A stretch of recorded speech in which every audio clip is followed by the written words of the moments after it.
call this meeting of the Fan Ghouls Club to order. I'm Hayley. And I'm Brielle. Welcome to Book Club. Episode 4 of the podcast / book club.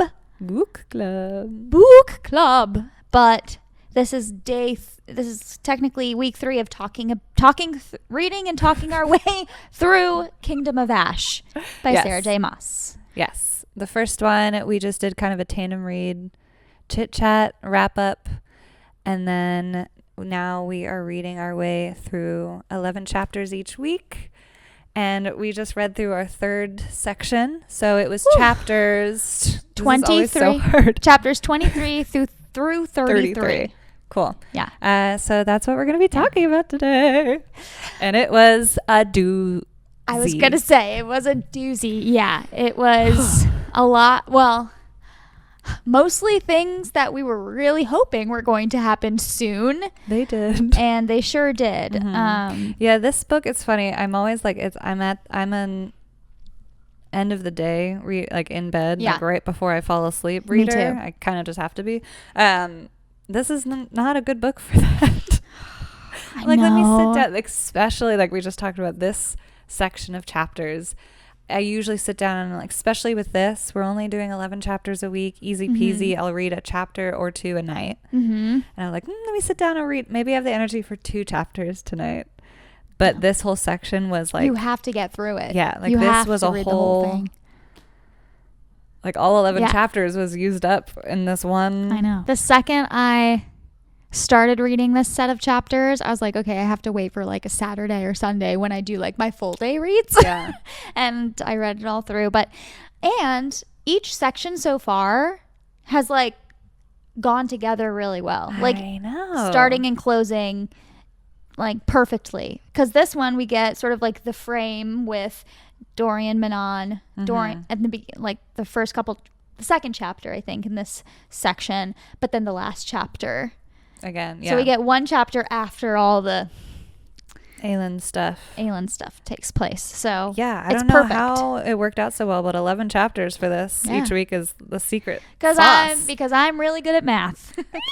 Okay, so we'll go through the same kind of function that we did the last 2 episodes. So we're going to talk through each chapter kind of quickly, each by each. We each marked off notes or just like quotes and different things that we'll definitely just each want to bring up and talk about. And then at the end, we have our FANGIRL questions of the week. Okay, so we do 3 questions every week. And the first one is FANGIRL Pick of the Week. So like the MVC or most valuable character, who we think stood out the most, did the most, succeeded the most, was the biggest badass. So that's the pick of the week. And then because you know why? Because it's like pick of the week, kind of like sports. But then there's also like Fan Ghouls. Sounds kind of like Fan Duels. Sports. So it's kind of like. So it just felt like sports. Yeah. Because football, because Travis Kelce, because Taylor Swift. I got you. We made our way back. We're fangirling again. Okay, and then our second question of the 3 is ghoulish gripes. So what or who drove you the craziest in this set of chapters? Yeah. And then the third question is FANGIRL Fantasies, which are your hopes, dreams, wishes, theories for the coming set of chapters. So we'll answer those at the end. Cool. And we'll go chapter by chapter here. Yay!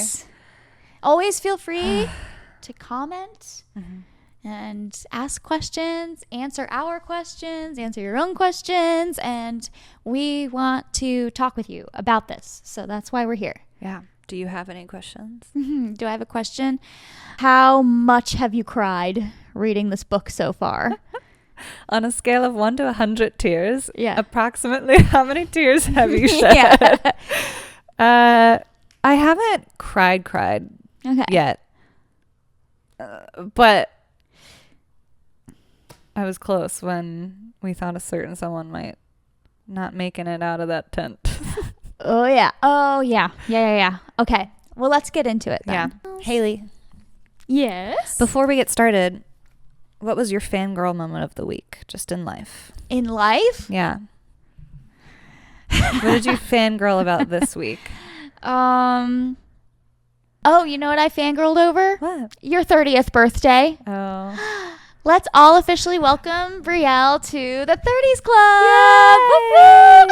Hayley got me this shirt for my birthday. Oh, yeah. I wanted to say that I really like your shirt. Oh, yeah. Thank you.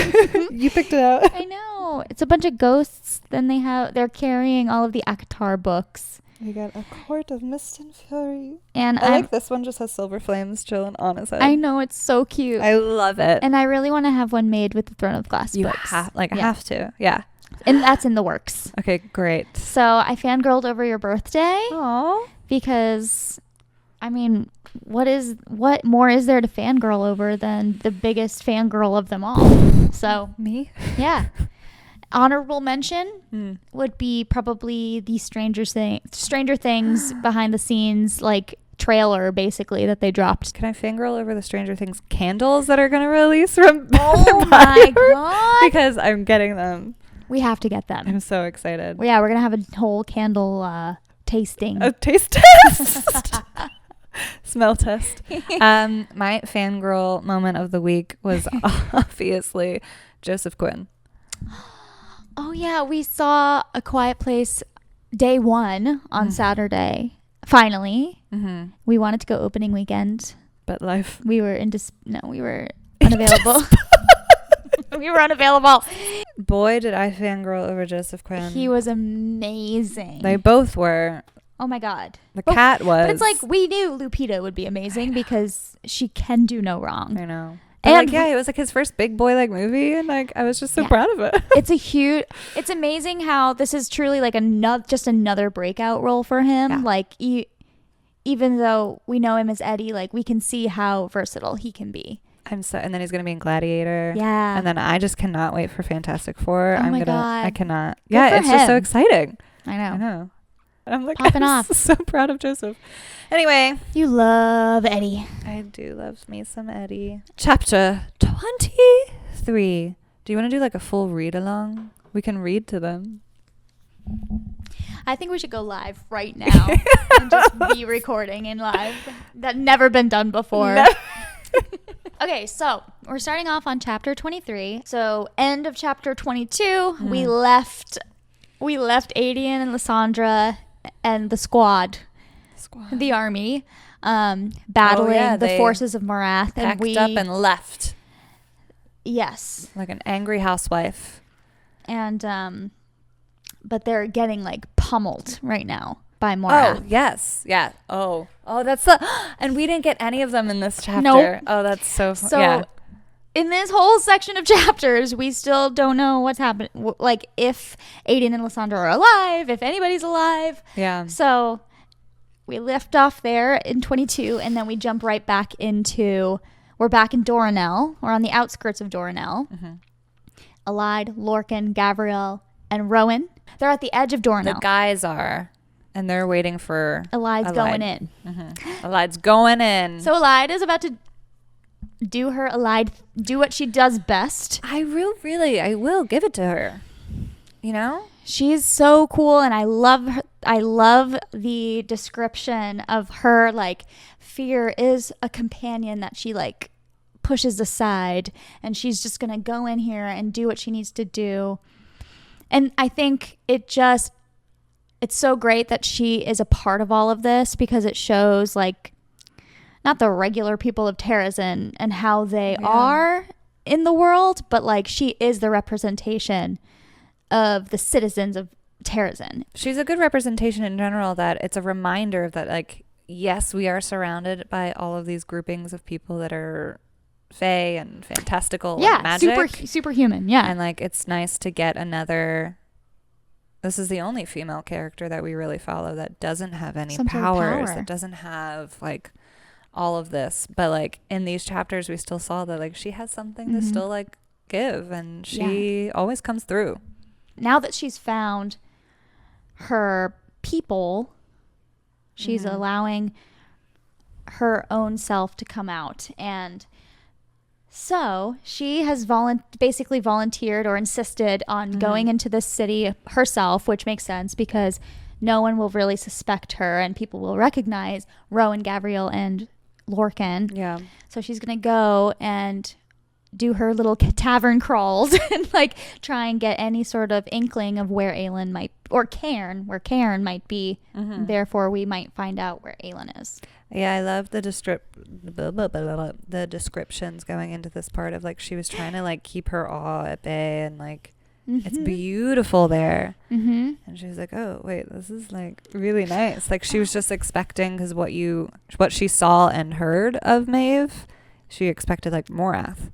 Yeah. And then she's like, wait, this place is like really pretty. Yeah, and and you just reminded me, like, you know, she grew up in Terrazin, obviously, but most of her life she's been in Morath. She was like locked in a tower, wasn't she? But like, she's been locked in a tower most of her life, I guess. Yeah, by her uncle. And and so of her especially her most recent years, she's only seen the darkness.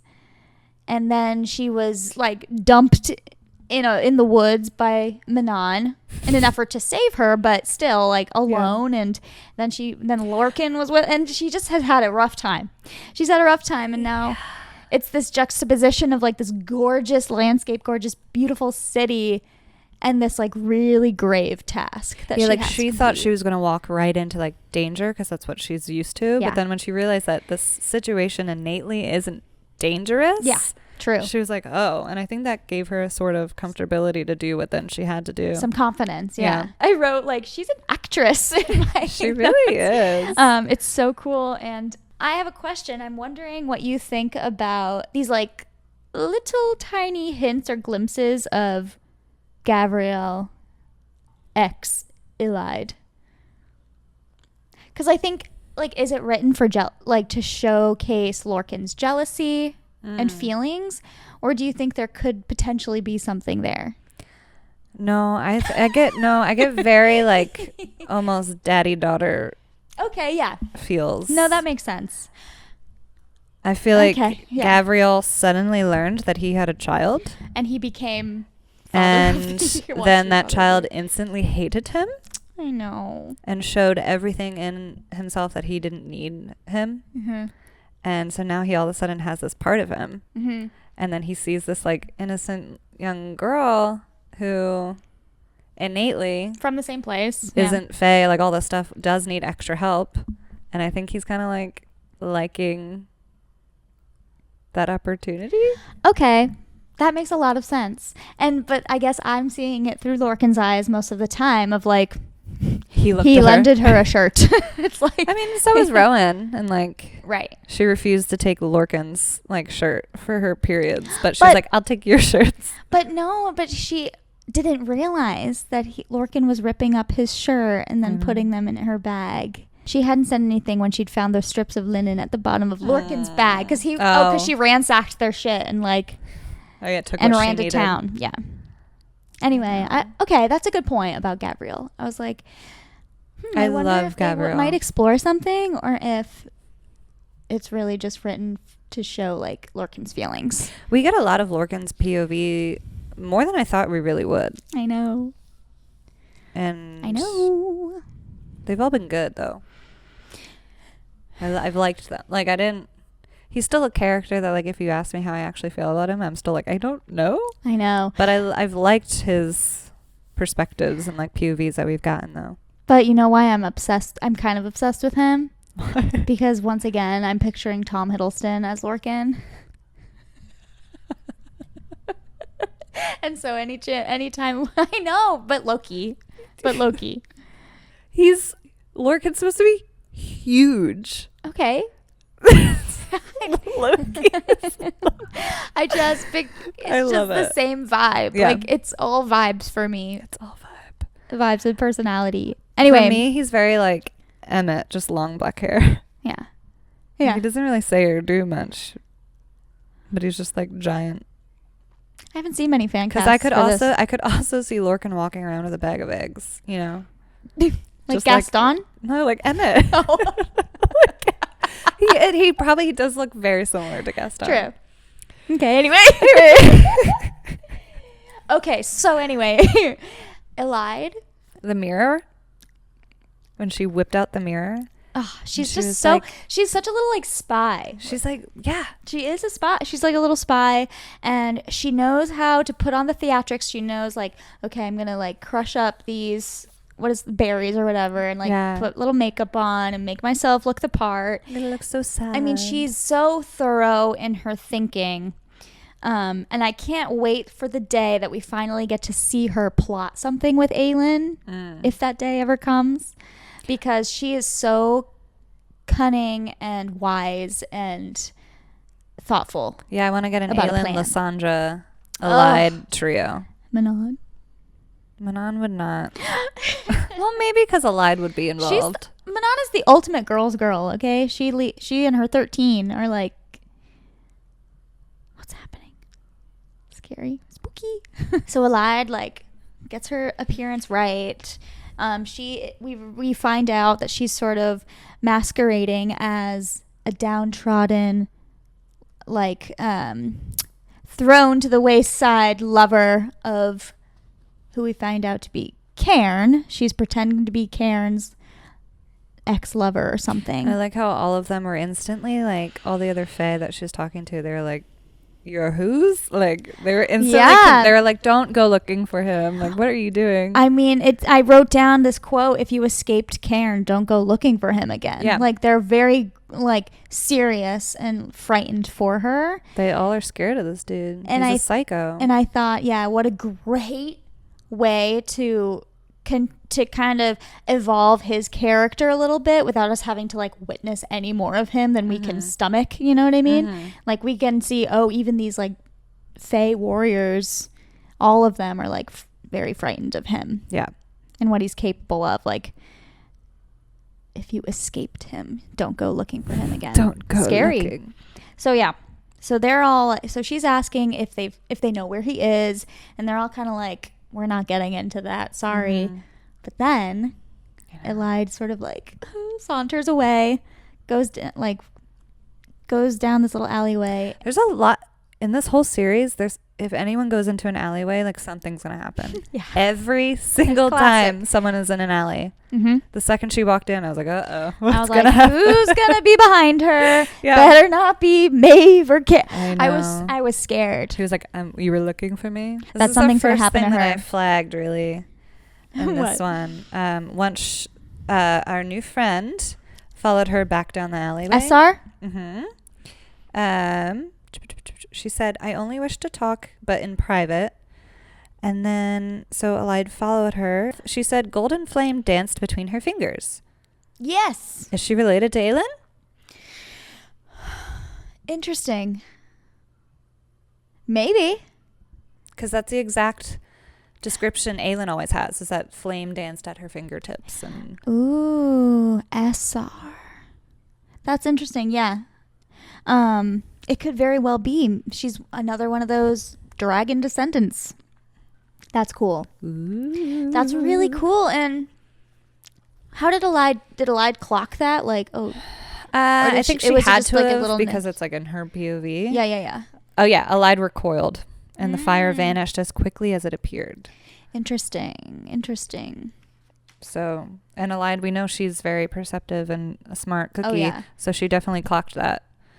And she'll bring that up later, or something's definitely going to happen with that. And yeah, as we know, Sarah J. Maas just doesn't give someone a name and not bring them back in a big way later. So that's cool. I'm excited about that.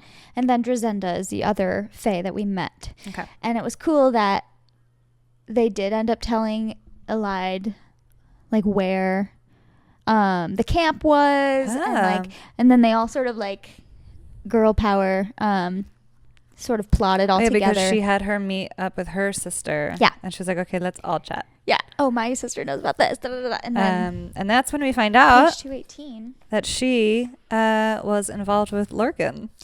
Yeah. In the past. And Allied was like, no. Are you kidding me? She was like, Lorcan's lover? Ugh. I know. And she was like, she asked me to tell you that she sends her best.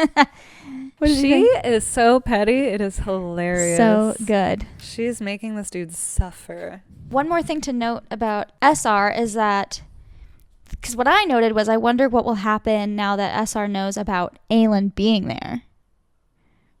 Like at this point when I was reading, I was like, this is the first time someone outside of none of them knew the inner circle or the family squad friendship circle. What does she call her court? Her court. I just call them the gang. The gang. This is the first back together. time someone outside of the court is aware of pretty much exactly where Aelin might be. So that's interesting. Yeah. And Elide seeing that she has fire, that's very interesting. Yeah. And then at the end of the chapter, we get a little bit of Rowan's perspective of like, they're all plotting to go, they're making their plan at the end. All the Fae males and Elide are making their plan to go into the camp and ultimately rescue Aelin, or at least find Cairn, because they're not sure if Aelin is actually there. Has just a little quiet moment, and he's just trying to send or feel something down the bond, and he can't. But he has all this hope now that he's actually going to get to her. You know, he said they walked this dark path together back to the light, and he would not let the road end there. Exactly. It's so beautiful. And yeah, this is the first time we have an actual like tendril of hope, because they're finally in the right place. They found her. Yeah.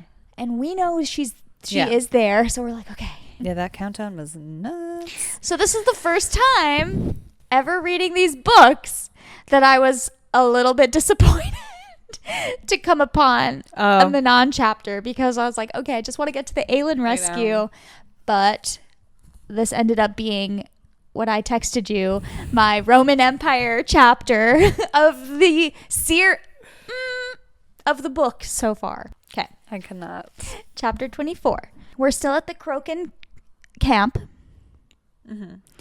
And Dorian's still trying to change his eyeballs. Dorian's trying to shift a teeny tiny bit. He just wants to change his eye color.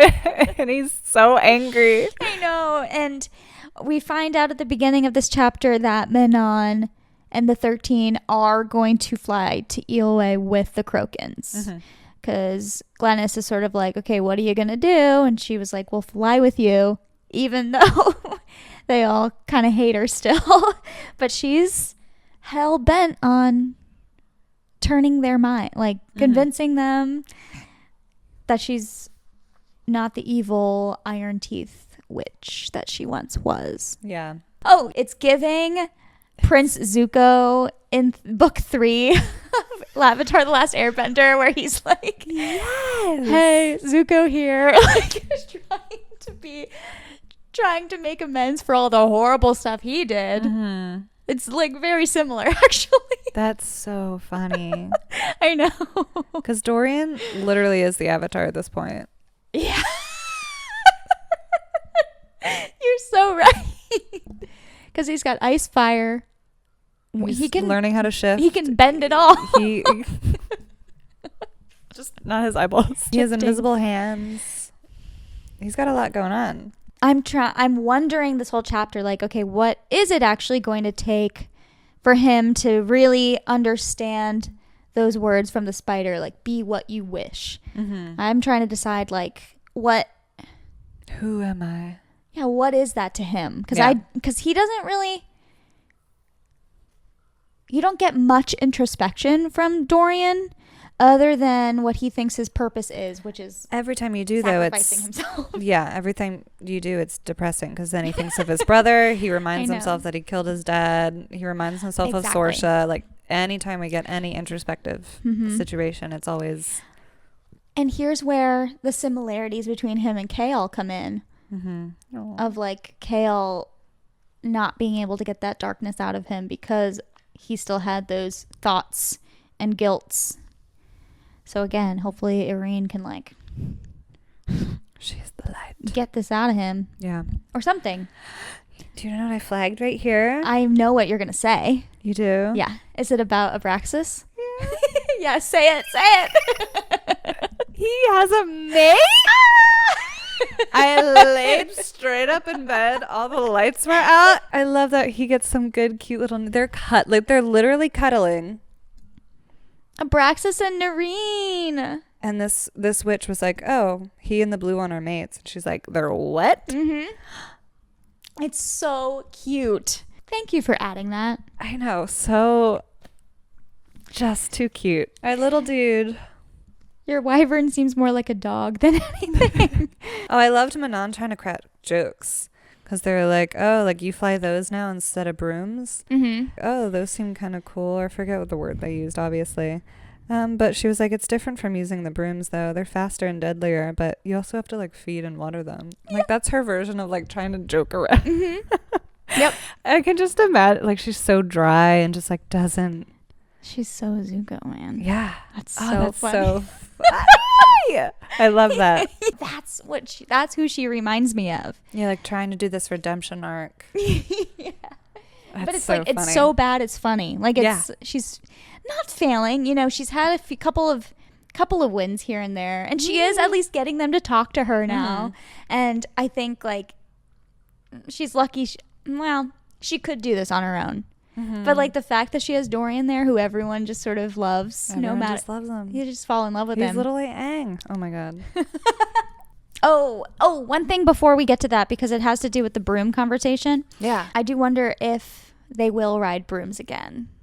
Oh. That would be so cool. I mean, a wyvern is a wyvern. That's amazing. Yeah. Obviously, it can't really get much better, but it would just be so cool. Because they sort of have, Astrid and Manon have this little moment of like, about their brooms. And Manon's like, where did you leave yours? And it's just like they kind of just stashed them away and forgot about them once magic was taken away. Yeah. And I do think there's like a little hint of like, at some point Manon's gonna have to, like, something's gonna happen and she's gonna have to hop on a little broom. I hope that they allow the wyverns to just, you know, she can fly, live in peace. Yeah. Rather than, because right now the wyverns don't have peace. They're being used as like to carry them wherever they need to go, obviously, but also for battle. So, you know, if we see peace by the end of this, like, be cool to just see them like living alongside of the witches, and the witches on brooms. It'd be so cool. I loved the end of this chapter. And so Dorian is quicker, obviously, to admit that he's got some feelings for her. And I like when he says caring isn't so bad, and she goes, "I don't know how." Yes, literally. And she's frustrated by that. In his mind, he's like, that's just a lie. Like, he sees her care for Abraxas, and he has seen her completely change her ways in little moments to save him. I mean, back in Rifthold, like, when she saved him, she did not have to do that. And at that time, she was still like a killing machine, basically. And I just love how it opens, this little scene where I can so picture it being filmed of like these two people, and he's like he's sitting there in front of her trying to shift, like she's the answer, and she's just watching him like, you look like stupid, you know. And it's just so kind of normal, the two of them. Yeah. And she's so relaxed with him almost, and comfortable with him, and they're like that there's a friendship level of respect there, but they would never admit that they're like, you know. And so we finally get to a place where it's not just physical as much as like they try and say it is. Now this conversation is looming, and she's seeing it coming, and she's like, no, because he's like, he's getting there. Because he's not only, because he's trying to seek these answers for himself mainly, to see if he's trying to find a breakthrough. Oh yeah. But he wants it for the two of them too. And he's like, caring doesn't make you weak. And he's trying to like get hints from her. I care more than I should. I even care about you. Then you're a fool. But then immediately it shifts to her perspective, and she's thinking about it still. Yeah. Is it so bad to care? And then she's like, she does the petty thing, and she goes to sleep with her 13. But then she can't help. In the middle of the night, he like feels her get back into bed with him, and he smiles. And then he wakes up, and he has brown eyes. I think for them it is this like There's something really strong that connects them. Because they're both tied to Val, guys. It's like something like they were made a certain way, but they're both breaking through that barrier like together. Yeah, they both have this Valg in them that she knows that. Mm-hmm. Yeah. And he's just starting to really like think about that and try to learn and figure out like, am I even human? Yeah. Like, am I just actually Valg? Like, what am I? So maybe it has to just really do with something like that. They're just tied because their ancestors are from a different world. Right person, wrong time. It's just sort of my thing. I know. So anyway, I loved that chapter. It was good. And he finally shifted. So we now know that Dorian has the power. He has all of the powers. It's crazy. It's amazing. Now we're getting into chapter 25 and beyond, pretty much. It's just the rest of the chunk. It's really just one big chunk and then more Dorian at the end. But, so we just opened 25 with Karen had let her rot in the box for a while, and it's like, oh, that's Jesus, great. This is when she just like wakes up in the tent and sees the tent, and is like understanding her situation. And this is when she starts seeing what's laid out. She's strapped. What she's strapped to. He straps her to this like metal table, and she sees all the torture tools and that's when he says, let's see how your entire body reacts to flame without your special little gift. Perhaps you'll burn like the rest of us. And so we learned that this is going to be like sort of his final act here. He's going to just melt her basically. Yeah, this doesn't have anything to do with Maeve. Because she's not even here. This is his last chance to literally just like play with her. Yeah, he's just psychotic. Like he's not even worth the in-depth like analysis. He's crazy. He's just a psychopath, and it's really sick. Was he always this way, or is that the orders he was given by his blood oath? Rowan was saying he's worked with he worked with him before. He's always. He took it willingly and was like very much. He's always kind of just been he'd been waiting for her to like set him loose. Probably the worst torture yet. And Fenris is there. She got to see the stars again for what she thought would be the last time, and she considered that the greatest gift of all. Mm-hmm. So that was kind of when I was like, oh, okay. So her plan probably right now is to piss him off enough that he kills her by accident. Yeah, because the last thing she wants is for Maeve to be successful and actually get a collar on her. Yeah. Because that'll be the end of it. So this is her out. My God. And I'm like, and so now we're playing against time, a race against time. Yeah. Because we know on the other end, which it jumps right to then Rowan. So. And he's literally a mile and a half away. He says just a few more minutes. I know. One of our favorite descriptions, the killing calm. Oh, I love the killing calm. Has settled over him, and he's ready to go. Will always settle over just when you need it to. This whole part with him running through, I want to see it so bad. Yeah, you can picture it. Him like ripping the air from their lungs and like all of that. Yep. Insane. And so this was, again, another person had another voice. He was supposed to wait a couple more minutes, but someone said, now, go now. Yeah. Had we heard... We don't know. Have we ever heard the reference to the Lady of Light? Because that's what... he knew that voice, had felt its warmth, and if the Lady had Light herself whispered at his ear, didn't consider, and then he went. Like he heard that, and immediately that was his signal to go. To rage at the goddess who urged him to act, but would gladly sacrifice his mate to the lock. Yeah. So it's the gods that like all set her up to end up dying anyway. Yeah. So I think that's probably telling him like, if you don't go, she's gonna die sooner. So calm, precise, and deadly. There it is. And then you hear, and then like he starts, the sentries see him and they're like, sound the alarm. So you can just picture just the absolute rampage and like chaos. Yeah, just like picturing his anger. That's one of those like badass scenes in an action movie where like there's a million people coming at them, and for some reason like they just kill every single one of them. Yep. Without hesitation. And like it's warranted, and we have been waiting for this reaction from him, because he's been so, rightfully so, like, he's been so quiet, as and calm so as he can be. This whole time he's been searching for her, he really hasn't known if he was going to be able to do it. And now here he is, and he's just like, no thoughts, no thoughts, just Aelin. And then we get a quick moment at the end of this chapter. More Lorcan, yeah. Of Lorcan. This was so funny. But they all like were supposed to wait at the same exact time. And then they see Rowan run too early. They just see him like, I can picture it so well. Them being like, what the hell?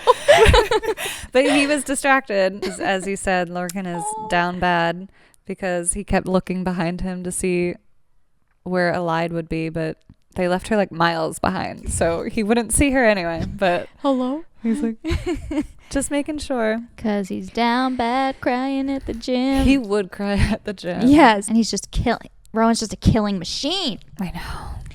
And then we get to chapter 26. And this is a big Fenris chapter. But first, we have to have a little torture, unfortunately. I know. But this is, she starts doing her plan of like, she starts shit talking him. Yeah. To try and rile him up. It's comforting to know that she's still...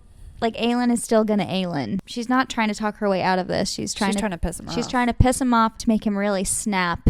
Calls him spineless, inadequate in the ways that count. She didn't have to insult his manhood. She's, like, bleeding head to toe, and she's, like, laughing at him. Oh, I know there's not much worth seeing in that regard. Yep. Dang. I dealt with plenty of your ilk at the Assassin's Guild. You're all the same. I know. And so then, he goes for it. Yeah, he takes the bait and he just starts wailing on her, and so this is when Fenris starts to sort of like tug at his restraints a little bit. She gets off the table somehow, and he leans her towards the fire. He tries to like shove her face into the fire. And this is exactly, and then she takes that as an opportunity, thank God.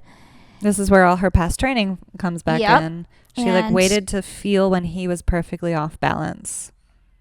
And she like kicks him in a certain spot, and he goes down, and you think, and like she gets the instinct to run, and you think she's gonna get out of there, and no, he catches her. Not even close. And so then it starts to just get worse and worse and worse. I grabbed the poker. Oh yeah. But she didn't even hesitate. She was at the right angle that she used her iron mask. Yep. To ram into his head. Yep. So you got to use what you have, I guess. But so then it's getting so bad, and like Fenris is like feeling how close to death she is. He's starting to think, oh, she's not going to make it through this. It was the sound that came out of her. Because he threw her against that table and like heard something crack. Oof, and it's just terrible. A small sound, quiet and hopeless. He never heard it from her before. But then she still was able to blink, I am here, I am with you, at him. And he saw it as a final goodbye, basically. They said, and Fenris wouldn't allow it. And he like had to fight with all of his strength, but he was able to like stand, defy orders from Cairn. And slowly Fenris got to his feet. And Cairn is like screaming at him, and he's like, what the hell? And finally Fenris snaps the blood oath. Crazy. I wasn't expecting it, I guess. No, because all we know so far is that you literally like can't. How could it be possible? Do it. Yeah. It's funny that, or not funny at all, but it is telling that the very thing Maeve is trying to accomplish with Aelin by torturing her so terribly and holding her captive and making Fenris like watch all of it, on top of that, was her own undoing, because it brought them closer, gave them this bond, and Fenris feels this newfound ultimate loyalty to Aelin, enough to break this blood oath. I know. It's madness. So, and with it, he snapped the blood oath completely. There it is. The wolf and Fae went tumbling to the carpet. So they're fighting. But that was the moment that I was talking about. When What? Fenris is trying to stand up with all his might in his wolf form. Jacob. It's Twilight. Yeah, I know. The only thing I pictured I know. is when he... Oh, man. With that scene in Twilight when they're on the beach. Oh, my God. When they're on the beach. He goes, I am the sun. It's so good. I know. Yes, it is very reminiscent of That's all. our boy. Our boy. Is that why you love him so much? I mean, it's just like I said the same thing about how extra sad it was in the beginning of this.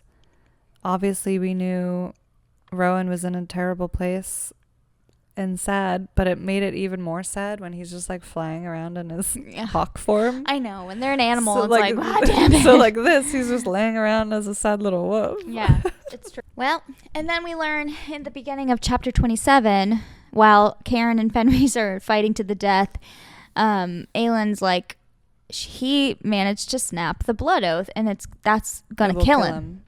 So it's this whole multi-layered like moment of like, I could get out of here right now, but I want to save him, but he's about to die anyway, and I want to kill Karen.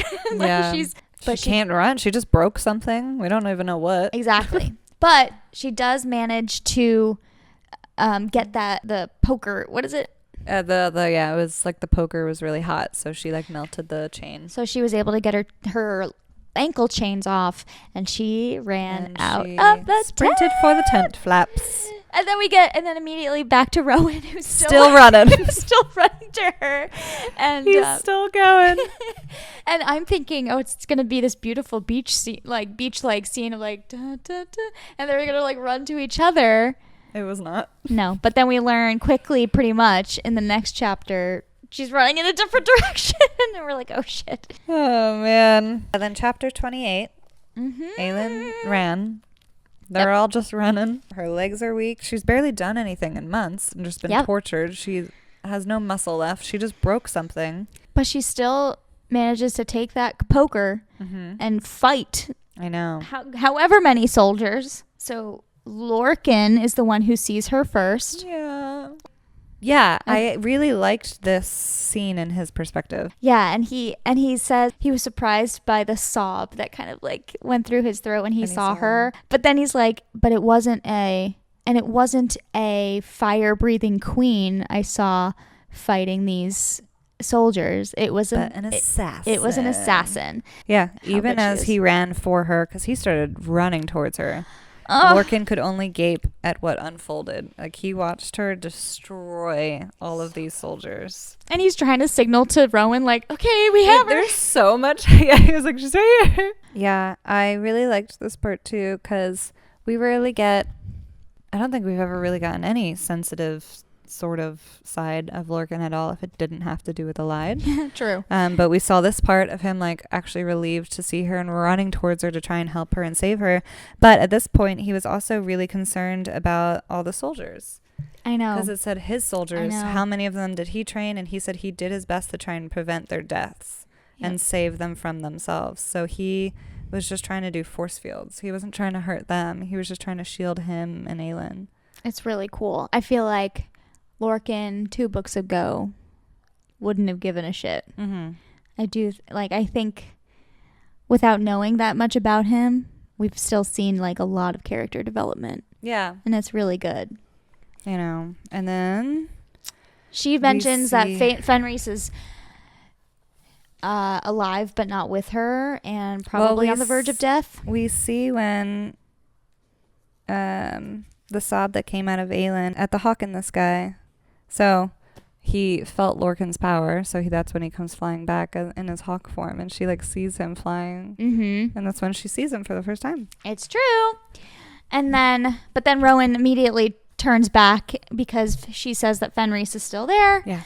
And obviously that must be where Cairn is. And I think Rowan kind of right now, above all else, wants that revenge. The rage in Rowan's eyes could devour the world. He's like, I'm out. So in 29. They're running back for the tent. Oh, yeah, this was so messed up. Rowan ordered Gabrielle to heal. Yep. So then he could just injure him more. Yep. There's a part of me that wants to see what's done, what happens to Karen. Literally what I wrote. But I was like, why don't we know what happened? I guess it's better to just, I don't want any more to do with him. You know what I mean? I did like when, honestly, I'm very upset she didn't write Watery Bowels. Oh, God, yeah. And bring it back for Gakatar. But she did mention that a dark stain spread across the front of his pants at the sight of Rowan standing over him. Well, as it should. Rowan wrapped an ice-kissed wind around the tent, blocking out all sound, and began.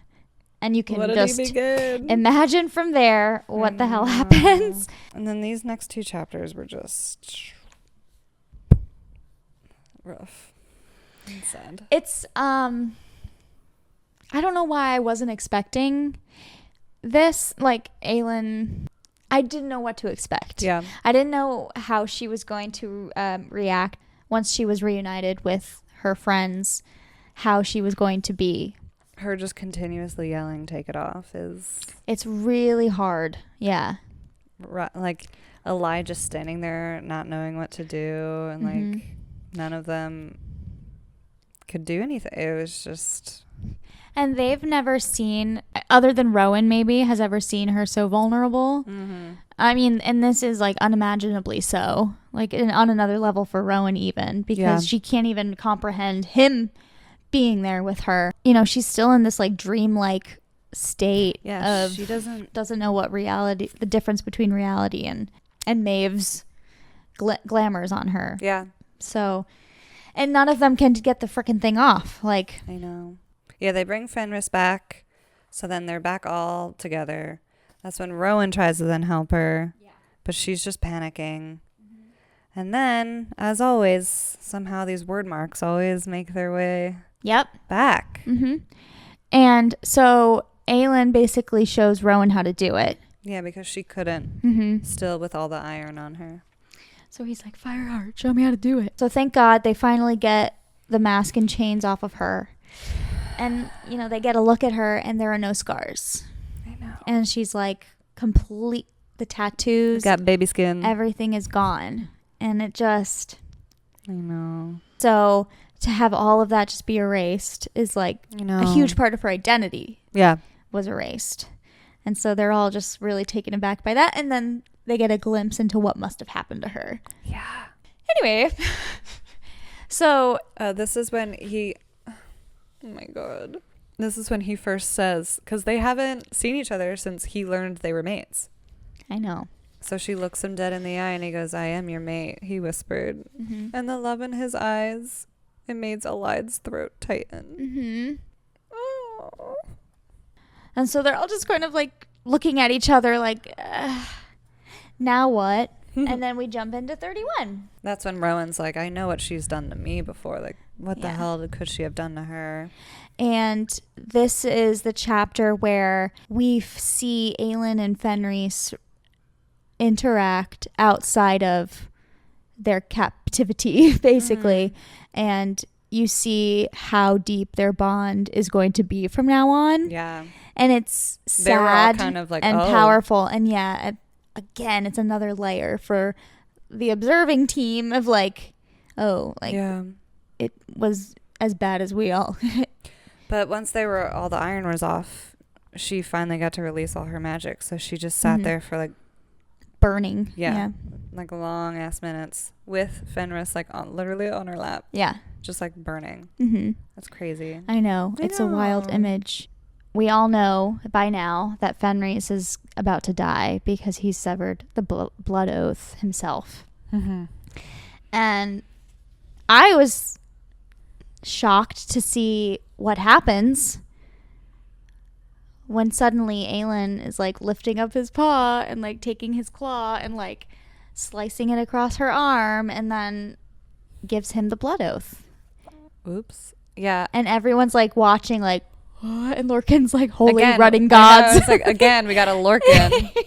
He like truly is just like, what? Like everything is just, It's incredible. And there it is. That's crazy. Yeah, the only thing that would have saved him is another blood oath. Yep.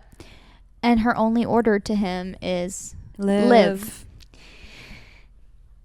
And Rowan says, welcome to the court, pup. I was obsessed. I had to flag that part. That killed me. It was so sweet. Like, he literally almost died. Yep. All of that just happened. Then they got to get out of there.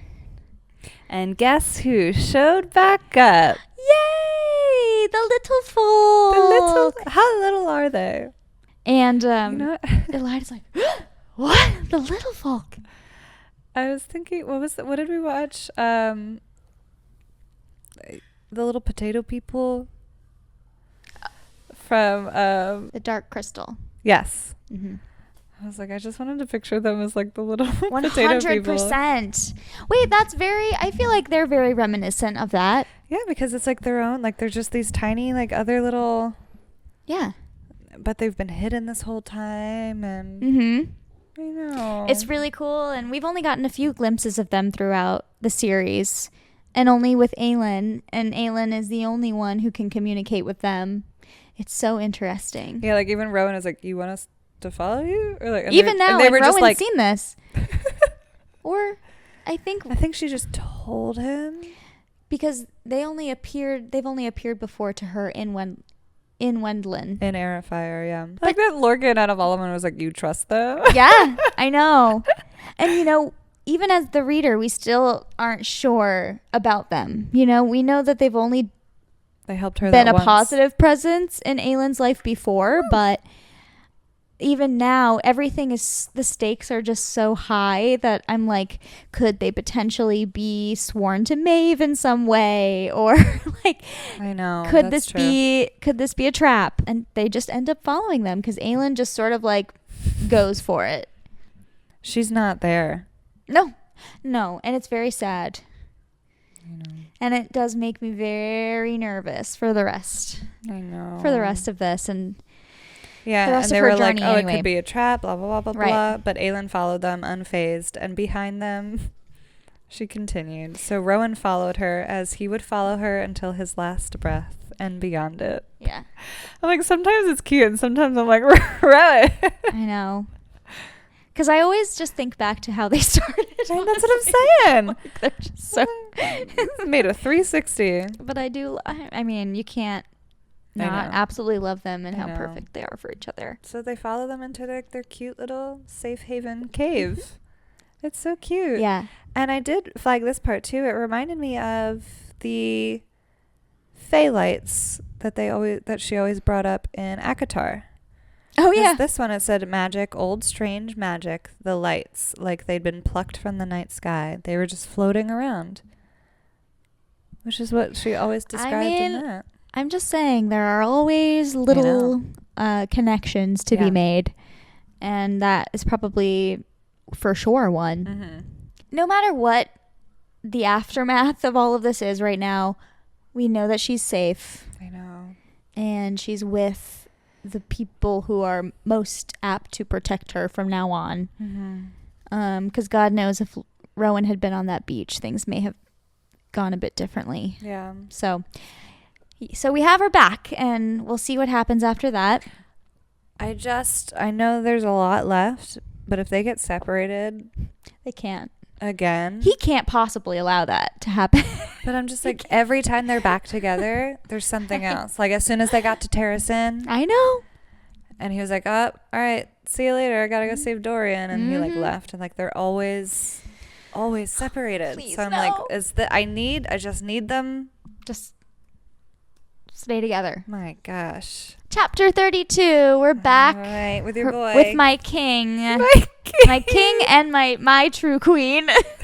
Manon and Dorian. Okay, so they're traveling through the Fangs to get to Eelway.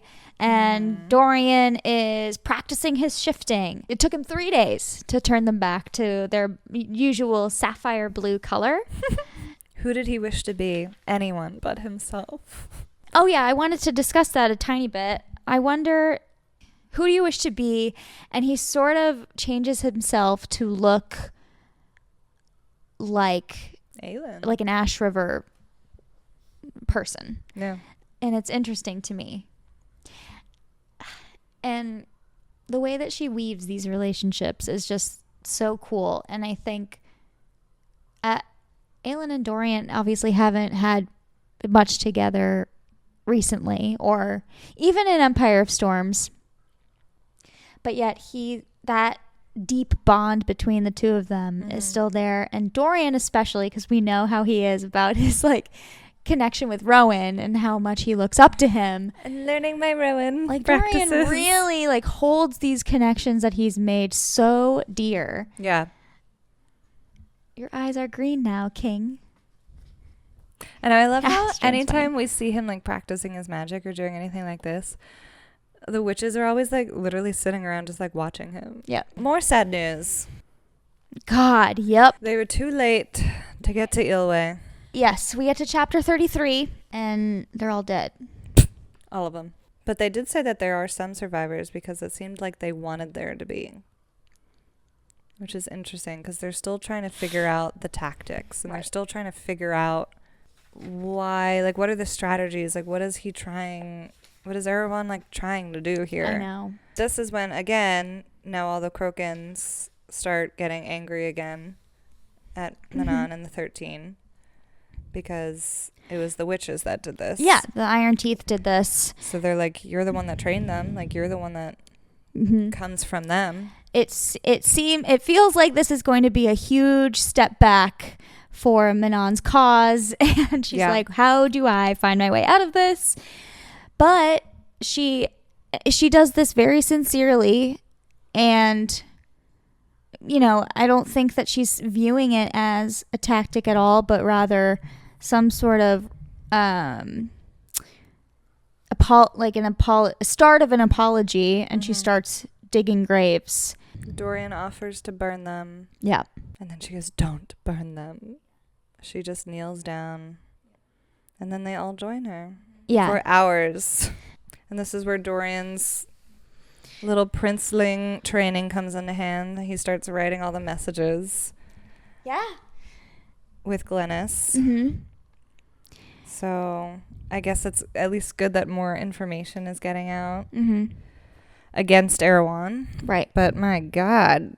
But then towards the end of this chapter, we get a very, very big surprise visit. I know. From Miss Caltaine Rompier. He tries to call someone else and then she just pops up. It's interesting. Yep. And he was like shocked. He immediately wants to apologize to her. For treating her, you know, the way that he did back in Rifthold. Yeah, but he thanks her for he's like, you saved my friends. But she was always jealous. I never had friends of my own, not as you have had. I always envied you for it, you and Aelin. And then he was surprised because he said, you know who she is? And she smiled and said, death has its advantages. Yeah. And it's funny, like he went to ask about it. He goes, are you at peace? And she goes, I'm literally just like, I'm not allowed to say. And she can't speak about where she is or like what it's like or anything. Exactly. Which is interesting. And then he asks her, how did you manage to defy the collar? And she just basically said that she knew she didn't deserve to wear it. And through sheer will, literally. That's what he did too. She was able to escape it. Yeah. And break free of it. And then he's asking her if she thinks he's ready to go to Mora. He like keeps asking everyone and they're like, I don't know. She's like, only you know the answer to that, buddy. Like, I really don't. I don't know. Oh, this part was so sweet though. He just wants to be a king worthy of his kingdom. And then for a heartbeat, snow white hair and golden eyes flashed into his mind. He just wants to be happy. Dude.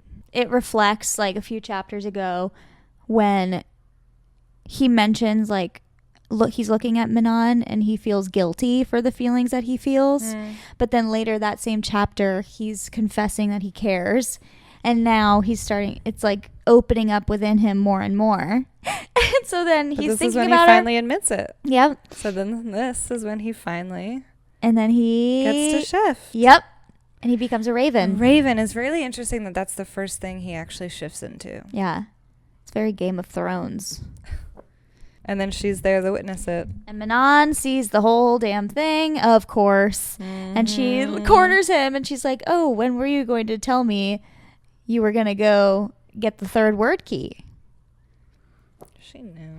And that's a wrap on... It's a wrap. 23 through 33. I didn't think we'd have so much to talk about, honestly, because it is... I mean, it's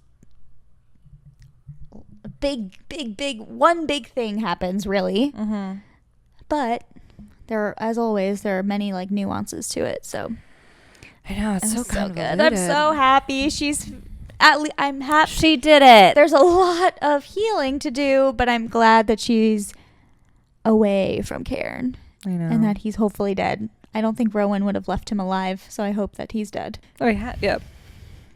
He did not let him leave that tent. I am the firmest believer that if I don't see the death, then it didn't happen. So who knows? Maybe Maeve can bring him back from, I don't know. Like Jurian? Zombies. Yeah. Exactly. That was insanity. That was our talk through of the last 11 chapters. Fangirl questions of the week. We got to do our questions of the week. Yay. Great. So I'll start with you. Oh, or do you want me to start? Go for it. Okay. My fan ghoul pick of the week, my MVC, was Aylin. Oh. It had to be Aylin. Yeah. Because she got out on her own. Listen.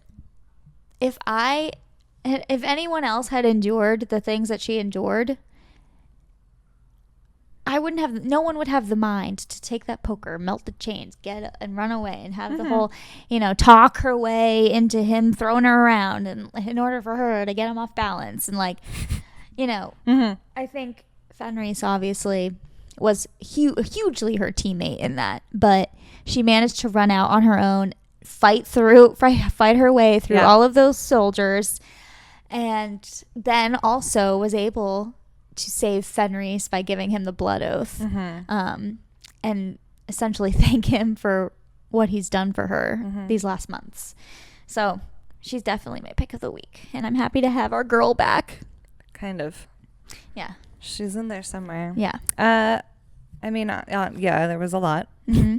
There was a lot to choose from this week. But mine was, I literally wrote Fenris. Duh. Yeah. I mean, it's impossible. He literally did the impossible, and he broke the blood oath just to save her. Absolutely. And then I also wrote honorable mention as Ghost Keltane. So cool. Because that was fun, just to see her again. Yeah, because, God knows, she definitely would have been our pick of the week at the end of Queen of Shadows. Yeah. For sure. Oh, yeah. So... What is your ghoulish gripe? My ghoulish gripe this week, what bothered me the most was Cairn. I mean, for what he's done, for everything he's done to Aylin, and what is sure to remain with her, even if she's physically not being tortured anymore. Mm-hmm. And...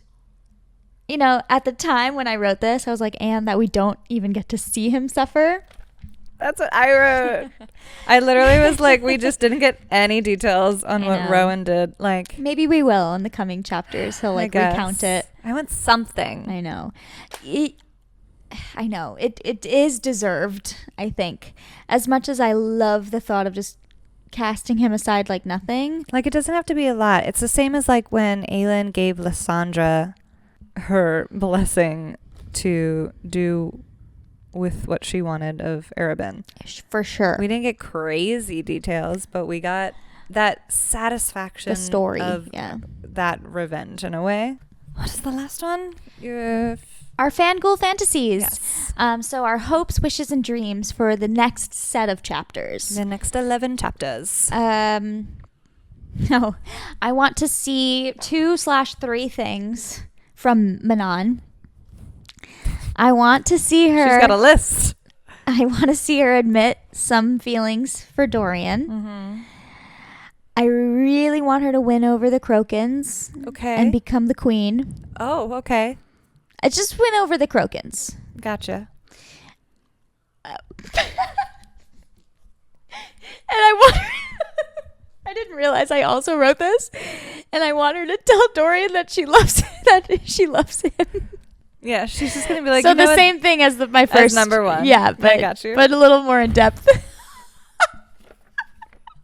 She's just gonna be like, Dorian, I love you. That's all I want. My fangirl fantasy was just, now I need poor little Adian to take the goddamn blood oath, because he is going to be livid. Oh my God, you're so right. That someone else now has taken it and he still hasn't. Here's my question though. He's gonna be so mad. Why was he so mad that Rowan took it when he could also take it? It was promised to him that he would be the only person. Like his whole life, he would be the only big one. Purpose was that he would take this. Because you don't just give that out willy-nilly. No. Yeah, I see. Okay. You're not supposed to create an army like Maeve. Like Maeve did. I see. It's supposed to be like this one and only like big thing. I love it. Poor Adian. He's going to be so pissed. Well, and like when you think about it, our man is like bearing the brunt of the we don't even know if he's alive right now. I know. Whole war on his shoulders. Also, I'm gonna say honorable mention fangirl fantasy because mine from last week still didn't come true. Is that I need more Sartak, please. Oh yeah, he's not gonna be in any. He's not gonna be. There's just too much going on. He's not. I'm gonna be so Just upset. a whole Sartak chapter. At least something. I laugh, but I do hope we get that. You can't introduce somebody like that and not expand. You know? Those are good answers. Yeah. So, homework for next week. Homework. So now, for the upcoming week, we're going to be reading chapters 34 through 44. Yes. And we're going to discuss next Monday, and we're going to answer the same questions. We're going to do our fangirls pick of the week, our ghoulish gripes, and our fangirl fantasies. Yeah. We hope that you come up with some and you share them with us, and we'll have them ready next Monday. Well, thanks for joining us for Book Club this evening, and I guess I'll close it out. Okay. This meeting of the Fan Ghouls Club is adjourned. Yay! Much better.